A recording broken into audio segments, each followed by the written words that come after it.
എല്ലാ കൂട്ടുകാർക്കും നല്ലൊരു ദിവസം ആശംസിച്ചുകൊണ്ട് മാമ്പഴത്തിൻ്റെ പുതിയ വീഡിയോയിലേക്ക് സ്വാഗതം.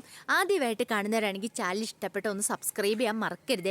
അതോടൊപ്പം തന്നെ കണ്ടുകൊണ്ടിരിക്കുന്ന എല്ലാവരുടെ സപ്പോർട്ടിലേക്കും തുടർന്നും പ്രതീക്ഷിച്ചുകൊണ്ട് നമുക്ക് നേരെ ആദർശിൻ്റെ നയനയുടെയൊക്കെ അടുത്ത ആഴ്ചയിലെ അടിപൊളി പ്രമോ വിശേഷത്തിലേക്ക് അങ്ങോട്ട് പോയാലോ. അടുത്ത ആഴ്ചയിലെ പ്രമോ വിശേഷത്തിൽ കാണിച്ചിരിക്കുന്നത് ആദർശ് നയനയുടെ കഷ്ടപ്പാടുകളൊക്കെ തിരിച്ചറിയുവാണ്. അപ്പം നയനയെ രക്ഷിക്കാൻ വേണ്ടിയിട്ട് ആദർശ് വലിയ വലിയ കാര്യങ്ങളൊക്കെ ചെയ്യുന്നുണ്ട്. അതിൻ്റെ വിശേഷങ്ങളും അതോടൊപ്പം തന്നെ ജലജയ്ക്കിട്ട് 8ൻ്റെ പണി തന്നെ കൊടുക്കുന്നുണ്ട്. 8ൻ്റെ പണിയെന്ന് പറയാൻ പറ്റില്ല, അതിനേക്കാളും കടുപ്പമേറിയ പണിയാണ് കനക കൊടുക്കുന്നത്. തൻ്റെ 2 മക്കളെയും വീട്ടിൽ നിന്ന് ഇറക്കി വിടാനായിട്ട് ശ്രമിച്ചിട്ടുണ്ടെങ്കിൽ കനക അതല്ല അതിലപ്പുറത്തെ പണിയും ജലജയ്ക്കിട്ട് കൊടുക്കും. അതിൻ്റെ വിശേഷങ്ങളൊക്കെയാണ് നമ്മൾ അടുത്ത ആഴ്ച കാണാൻ പോകുന്നു പറഞ്ഞിട്ടുണ്ടെങ്കിൽ. കഴിഞ്ഞ ദിവസം നമ്മൾ കണ്ടു കനക വന്ന് ഇഷ്ടപ്പെടാതെ ജലജ കനകേനെ മുറിയിൽ നിന്നൊക്കെ ആട്ടി ഇറക്കി വിടാനായിട്ട് ശ്രമിക്കുന്നുണ്ട്. പല തന്ത്രങ്ങളും പയറ്റി നോക്കി, പക്ഷേ കനക പോയിട്ടുണ്ടായിരുന്നില്ല. പിന്നീട് കനക എന്ത് ചെയ്യുവാണ്, ജലജയ്ക്കിട്ടൊരു നല്ലൊരു പണി കൊടുക്കാൻ തന്നെ തീരുമാനിച്ചു. ജലജയ്ക്ക് ക്രീം എന്ന് പറഞ്ഞൊരു വീക്ക്നെസ് ആണല്ലോ. ജലജ എന്നും വൈകുന്നേരം കിടക്കുന്നതിന് മുമ്പ് ക്രീമെല്ലാം ദേഹം മുഴുവൻ തേച്ച് പിടിപ്പിച്ചിട്ടൊക്കെയാണ് കിടന്നുറങ്ങുന്നത്. കനക എന്ത് ചെയ്യുവാണ്, ആ ക്രീം എടുക്കുന്ന ആ ബോക്സ് എടുത്തുകൊണ്ട് പോയിട്ട് അതിനകത്ത് പകുതി മുക്കാൽ ക്രീം അങ്ങ് കളഞ്ഞിട്ട് അതിനകത്തേക്ക് ബാത്റൂം കഴുകുന്ന കുറച്ച് സാധനങ്ങളും അതോടൊപ്പം തന്നെ കുറച്ച് ഷാമ്പു എല്ലാം കൂടെ മിക്സ് ചെയ്ത് അങ്ങോട്ട് വെക്കുവാണ്. ഇതിനെല്ലാം ശേഷം ഒന്നും അറിയത്തില്ലാതെ പടി മുറി വന്നിരിക്കുകയാണ്. ജലജ ഇത് വല്ലതും അറിയുന്നുണ്ടോ? ജലജ വൈകുന്നേരം പതിവ് പോലെ മുറിയിലേക്ക് കയറി വന്ന് പോയി കുളിയെല്ലാം കഴിഞ്ഞ് ഫ്രഷായിട്ട് വന്നിട്ട് ക്രീം അങ്ങ് പുരട്ടിയേക്കാൻ ഓർത്തുണ്ട് ക്രീം അങ്ങ് കൊടുത്ത് ദേഹവാസമെല്ലാം കൂടെ പുരട്ടുവാണ്. കനക ഒന്നും അറിയപ്പെട്ടിരുന്നു. കുറച്ച് കഴിഞ്ഞപ്പോഴത്തേനും ജലജയ്ക്ക് അങ്ങ് ചൊറിച്ചിലോ തുടങ്ങി. ചൊറിച്ചിലോ നീറ്റലോ എന്താണെന്നറിയില്ല, എന്ത് പറ്റിയെന്നറിയില്ല. ജലജ അവിടെ കിടന്ന് തുള്ളുവാണ്. ഈ സമയത്ത് കനക അങ്ങോട്ട് ഒന്നും അറിയത്തില്ലപ്പോൾ ചെന്ന് ചോദിക്കുന്നുണ്ട്, എന്ത് പറ്റി ജലജ, എന്താണെന്ന് ചോദിക്കുന്നുണ്ട്. എനിക്കൊന്ന് ചൊറിഞ്ഞാട്ടെ, അല്ലെങ്കിൽ എനിക്ക് എന്തെങ്കിലും കൂടെ ഒന്ന് തേച്ചാട്ടെ, എൻ്റെ ദേഹം മുഴുവൻ പൊള്ളുക, എനിക്ക് സഹിക്കാൻ പറ്റുന്നില്ലെന്ന് പറയണം. അവസാനം കനക എന്ത് ചെയ്യുവാണ്, അതെ മഞ്ഞൾ അരച്ചാന്നും പറഞ്ഞിട്ട് കുറച്ചങ്ങ് കൊണ്ടുപോയി വാരിപ്പൊത്തി അങ്ങ് തേച്ച് പിടിപ്പിക്കുന്നുണ്ട്. ഇത് കനകയുടെ പരിപാടിയാണെന്ന് ജലജയ്ക്കറിയാം. ജലജ വിചാരിച്ചെന്താ എക്സ്പയറി ഡേറ്റ് കഴിഞ്ഞാണ് ക്രീമിൻ്റെ, അതുകൊണ്ട് എന്തോ ഒരു ഇറിറ്റേഷൻ ഉണ്ടായതാന്ന്. ജലജ ഇതെല്ലാം കണ്ടുമ്പോൾ ചിരിക്കുകയാണ് ചെയ്യുന്നത്. അങ്ങനെ ഇതൊക്കെ കണ്ടുകൊണ്ട് മുറിയിലേക്ക് കയറി വരുന്ന അബി പോലും അമ്മയുടെ മുഖം കണ്ട് ഞെട്ടിത്തെരിക്കുന്നുണ്ട്.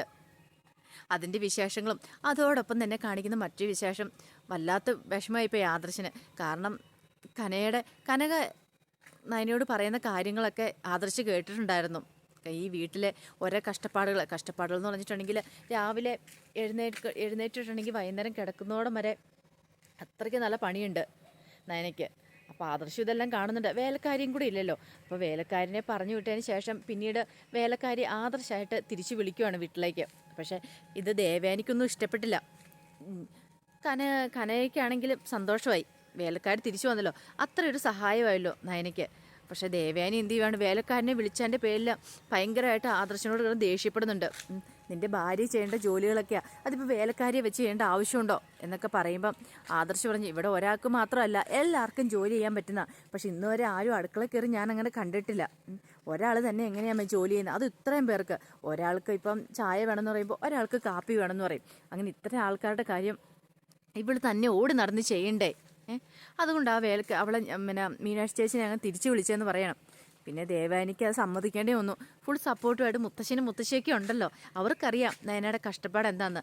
ദേവയാനി മനഃപൂർവ്വം പണി കൊടുത്താന്ന് ജാനയ്ക്ക് നന്നായിട്ട് അറിയുകയും ചെയ്യായിരുന്നു. ഇതൊന്നും ദേവയാനിക്ക് അങ്ങോട്ട് ഇഷ്ടപ്പെടുന്നില്ല. പിന്നീട് ആദർശം മനസ്സിൽ കരുതി, ഇവള് തന്നെ അത്രമാത്രം സ്നേഹിക്കുന്നുണ്ട്, പക്ഷെ താനോ വളരെയധികം പരുഷമായിട്ടാണ് അവളോട് പെരുമാറുന്നത്. ഇങ്ങനെ പോയാൽ പറ്റില്ല, കുറച്ച് സ്നേഹമൊക്കെ കാണിക്കാം. ആരോടാണെങ്കിലും നമ്മൾ സ്നേഹമൊക്കെ കാണിക്കില്ല, ഇത്രയൊക്കെ തന്നെ നോക്കുന്നതല്ലേ പരിപാലിക്കുന്നതല്ലേ, അപ്പോൾ കുറച്ച് സ്നേഹമൊക്കെ കാണിക്കാമെന്നൊക്കെ ആദർശം മനസ്സിൽ കരുതുന്നുണ്ട്.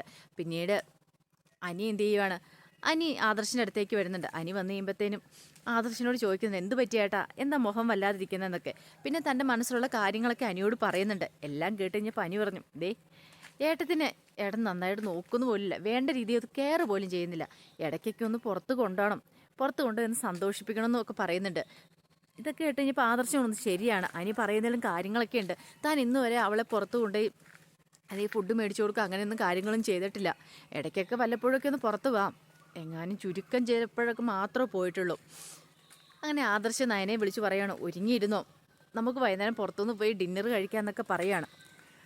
ഭയങ്കര സന്തോഷമായിപ്പോയി നയനയ്ക്ക്. കുറേ കാലത്തിന് ശേഷമല്ല അങ്ങനെ പറയുന്നത്. അതിന് ശേഷം എന്ന് പറഞ്ഞിട്ടുണ്ടെങ്കിൽ നയനെ പോകാനായിട്ട് റെഡിയാവുമായിരുന്നു.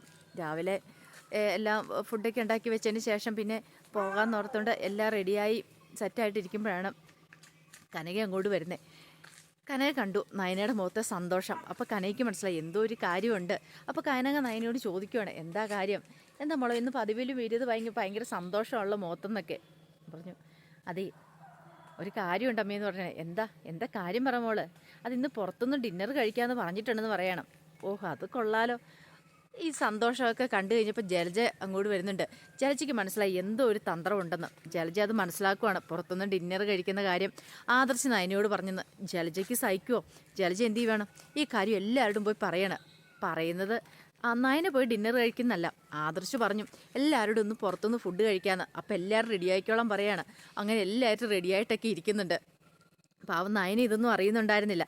നയനയുടെ വിചാരം താനും ആദർശമായിട്ടും മാത്രം. ആദർശം അങ്ങനെയാണല്ലോ പറഞ്ഞിരിക്കുന്നത്. കനയ്ക്കും അതറിയില്ലായിരുന്നു. പിന്നീട് എല്ലാവരും പുറത്തു പോകാനൊക്കെ റെഡിയായിട്ടിരിക്കുവാണ്. അങ്ങനെ റെഡിയായിട്ടിരുന്ന് കഴിയുമ്പോഴത്തേനും ആദർശ് വരുന്നുണ്ട്. ആദർശ് വന്നു കഴിയുമ്പോഴാണ് നയനെ പോലും മനസ്സിലാക്കുന്നത്. എന്തിനേറെ പറയുന്നു, കനക പോലും മനസ്സിലാക്കുന്നത് എല്ലാവരും റെഡിയായിട്ടുണ്ടെന്ന്. പക്ഷെ അതെങ്ങനെ ലീക്കായെന്നുള്ള കാര്യം അറിയില്ലായിരുന്നു. ജലജയുടെ ട്രിക്കാന്നും അറിയില്ലായിരുന്നു. ആദർശ് വിചാരിച്ചെന്താ നയന എല്ലാവരോടും പറഞ്ഞ് എല്ലാവരും കൊണ്ട് പോകാനായിട്ട് റെഡിയായിട്ടിരിക്കുന്നതെന്ന്. പിന്നീട് അങ്ങോട്ട് ചെന്ന് കഴിയുമ്പോഴത്തേനും അനിയാണെങ്കിൽ വലിയ ഗംഭീര രീതിയിൽ തന്നെയാണ് ഒരു ഡിന്നർ അവിടെ ഒരുക്കിയിരുന്നതെന്ന് പറഞ്ഞിട്ടുണ്ടെങ്കിൽ അവർക്ക് രണ്ടുപേർക്കും മാത്രമാണെന്ന് ഓർത്തേണ്ട അനി എല്ലാം റെഡിയാക്കി വെച്ചിരുന്നത്. ഐ ലവ് യു എന്നൊക്കെ പറഞ്ഞ് എഴുതി വലിയ സെറ്റപ്പായിട്ട് രണ്ടുപേരെ വരവേൽക്കാനായിട്ട് പാട്ടും ആഘോഷമൊക്കെ ആയിട്ട് ആ ഒരു സെറ്റപ്പായിരുന്നു. അങ്ങോട്ട് ചെന്ന് കഴിഞ്ഞപ്പോൾ തന്നെ ആദ്യം ചെയ്ത ആദർശ നയനയായിരുന്നു. അവരും കയറി ചെന്നപ്പോൾ തന്നെ ഭയങ്കര സെറ്റപ്പിൽ അവരെ ആനയിച്ചുകൊണ്ടങ്ങോട്ട് പോവുകയൊക്കെ ചെയ്തു. ഇതിലെല്ലാം ശേഷമാണ് അനി അറിയുന്നത് ബാക്കി വീട്ടിലുള്ള എല്ലാവരും ഉണ്ടെന്നുള്ള സത്യം. പിന്നെ ഒരു ക്യാൻഡിൽ ലൈറ്റ് ഡിന്നർ തന്നെയായിരുന്നു അവിടെ ഒരുക്കിയിരുന്നത്. എല്ലാവരും കൂടെ വന്നു. എല്ലാവരെയും കൂടെ കണ്ടു കഴിഞ്ഞപ്പോഴത്തേനും എനിക്ക് പിന്നെ എന്ത് ചെയ്യണമെന്ന് അറിയത്തില്ലാത്തൊരവസ്ഥയായിപ്പോയി. പിന്നീട് എന്തായാലും ആ കാര്യങ്ങളൊക്കെ അങ്ങനെ മംഗളകരമായിട്ട് നടക്കുന്നുണ്ട്. ആദർശ് ഇടയ്ക്ക് നയനയോട് ചോദിക്കുന്നുണ്ട്, ഞാൻ നിന്നോട് മാത്രമല്ലേ വരാൻ പറഞ്ഞേ, പിന്നെ നീ എന്തിനാ എല്ലാവരും ഈ കാര്യം പറഞ്ഞതെന്നൊക്കെ. അപ്പം നയന പറയുന്നുണ്ട്, എനിക്കൊന്നും അറിയില്ല, ഇതെങ്ങനെ പുറത്തു പോയെന്ന് അറിയില്ല, ഞാൻ ആരോടും ഒന്നും പറഞ്ഞിട്ടില്ല എന്ന്. പക്ഷെ നയന പറഞ്ഞ കാര്യങ്ങൾ ആദർശിന് വിശ്വാസം വന്നില്ല. ഇവളെല്ലാവരെയും കൂടെ കൊണ്ടുവന്നായിരിക്കും എന്നൊക്കെയാണ് ആദർശ് കരുതുന്നത്. അതിൻ്റെ വിശേഷങ്ങളും അതോടൊപ്പം തന്നെ എങ്ങനെയായാലും നവ്യയുടെ വയറ്റിലുള്ള കുഞ്ഞിനെ ഇല്ലാതാക്കണം, അതിനെന്തെങ്കിലും ഒരു മാർഗം കണ്ടെത്തിയേ പറ്റുള്ളൂ. അതിന് വേണ്ടിയിട്ട് ജലജ പോയി ഗുളികയൊക്കെ വാങ്ങിക്കൊണ്ട് വരുന്നുണ്ട് ഡോക്ടറെ കണ്ട് പറഞ്ഞ്. അപ്പോൾ അതെങ്ങനെയും നവ്യയുടെ ഉള്ളിൽ ചെല്ലണം. കാരണം ഗുളികയാണെന്ന് പറഞ്ഞ് കൊടുക്കാൻ പറ്റില്ലല്ലോ. അതിനുവേണ്ടി അബീനെ കൊണ്ട് ഒരു ജ്യൂസൊക്കെ ഉണ്ടാക്കുന്നുണ്ട്. ജ്യൂസൊക്കെ ഉണ്ടാക്കിയിട്ട് അത് നവ്യയ്ക്ക് കൊടുക്കാനായിട്ട് കൊടുത്തു വിടുവാണ്. ആ ജ്യൂസിനകത്ത് ആ ഗുളികയൊക്കെ കലക്കുവാണ്. ഗുളികയൊക്കെ കലക്കി കൊണ്ടേ കൊടുക്കുവാണ്. പക്ഷേ ആപ്പിൾ ജ്യൂസായിരുന്നു കൊണ്ടുപോയത്. ഈ ആപ്പിൾ ജ്യൂസ് എന്ന് പറയുന്ന സാധനം നവ്യയ്ക്ക് ഇഷ്ടമില്ലാത്ത സാധനമാണ്. അത് അബിക്കറിയില്ല. പിന്നീട് നവ്യ വേണ്ടെന്നൊക്കെ പറഞ്ഞു കഴിയുമ്പോഴത്തേനും കനക അങ്ങോട്ട് വരുവാണ്. കനക എന്ത് ചെയ്യുവാണ്, നിർബന്ധിച്ച് ആ ജ്യൂസ് അങ്ങോട്ട് കുടിപ്പിക്കുകയാണ്. പക്ഷെ വയറ്റിൽ കുഞ്ഞുണ്ടെങ്കിലല്ലേ പോളൂ. കുഞ്ഞില്ലാത്തതുകൊണ്ട് വയറ്റിനകത്ത് ഗർഭം അലസുമല്ലോ. ഈ ജ്യൂസൊക്കെ കുടിച്ചു കഴിഞ്ഞിട്ട് ഒരു മാറ്റവും കാണാതെ വരുമ്പോഴത്തേനും ആകെപ്പാട് ടെൻഷനായിപ്പോയി അബിക്കും ജലജയ്ക്കും. ഇതെന്തു പറ്റി, ഇത്രയൊക്കെ ജ്യൂസ് കുടിച്ചിട്ട് ഇവക്കൊന്നും പറ്റാത്ത എന്താ, എന്തോ ഒരു പ്രശ്നമുണ്ട് അങ്ങനെയൊക്കെ വിചാരിക്കുകയാണ്. കുഞ്ഞിപ്പോൾ പോവും പിന്നെ പോകുമെന്ന് ഓർത്തിട്ട് അവരുടെ ആ പ്രതീക്ഷകളൊക്കെ തകരുവാണ്. അപ്പോൾ അതിൻ്റെ വിശേഷങ്ങളൊക്കെയാണ് നമ്മളിനി അടുത്ത ആഴ്ച കാണാൻ പോകുമെന്ന് പറഞ്ഞിട്ടുണ്ടെങ്കിൽ.